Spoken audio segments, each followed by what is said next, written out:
For today's video nga mga ka-helmet ay lumabas nga kami nila Nanong at ni Mrs. para kumain nga sa isang restaurant dito sa Dagupan. Na pagdating sa kanilang mga servings ay talagang malaki, madami at talagang masusulit ninyo, talagang mabubusog kayo. At sa kanilang dining area ay talagang malinis at malamig na siguradong mag-i-enjoy kayo. Kaya ano pang inaantay ninyo mga ka-helmet, tara na at magbiyahe, subukan nyo na rin dito sa napuntahan namin.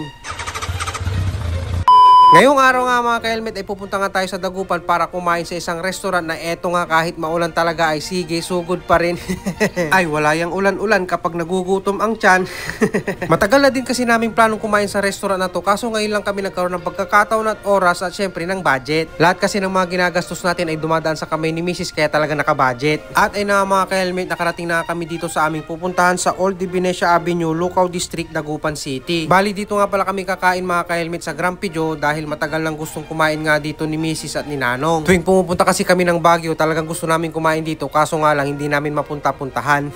Buti na lang talaga meron na silang branch dito sa Dagupan. At ayun na nga pagdating nga namin sakto wala namang gaanong pila kaya pinapasok na kami at pinaupo dito sa table para makapag-order. Mai-share ko nga lang pala mga ka-helmet na meron akong nabasa doon sa labas na maximum of 2 hours nga lang pagkakain nga kayo dito sa kanilang dining area. Para sa akin lang din naman mga ka-helmet, sulit na din naman yung 2 hours na ma-enjoy natin yung pagkain nila dito sa Grumpy Joe at syempre magkaroon ng chance na makapasok din kagad yung mga nag-aantay at nakapila sa labas. Bali nung dumating nga kami, sarado pa nga itong kalahati ng dining area nila kaso nung dumadami na nga yung customer nila ay talagang binuksan din naman nila kagad para ma-accommodate na nila. At ayun na mga ka-helmet, no, bali ito nga pala yung mga in-order namin dito sa Grumpy Joe na 2-piece chicken with rice with potato salad and syempre meron siyang kasamang gravy. Grabe nagulat talaga ako pagka-serve nila dito sa fried chicken dahil ang lalaki talaga. Umorder din nga pala si Mrs. nitong pesto pasta nila na may kasamang garlic bread na single order pero grabe pang good for to na to mga ka-helmet. At ako naman in-order ko nga itong Grumpy Joe burger na bestseller nga nila at meron nga itong kasamang french fries. Pero wag ka, yung french fries nila hindi lang basta-basta french fries dahil ang lalaki nung strip niyan. Parang dito yata sa french fries nila ay mabubusog ka na.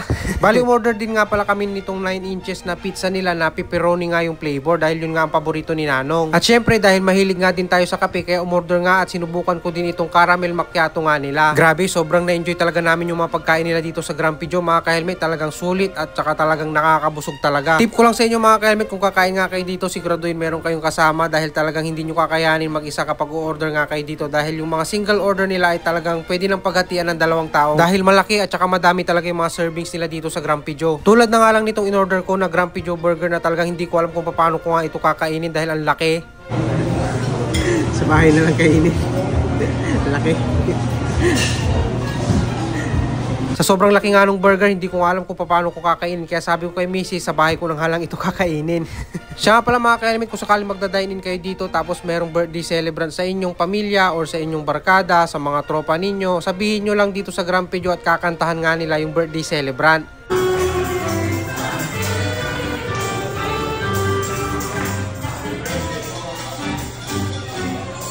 At ina mga ka-helmet, sobrang nag-enjoy kami dito sa Grumpy Joe. Talagang masarap yung kanilang mga pagkain, mga drinks, mga pasta. As in talagang sobrang sulit talaga ang kanilang pagkain dito.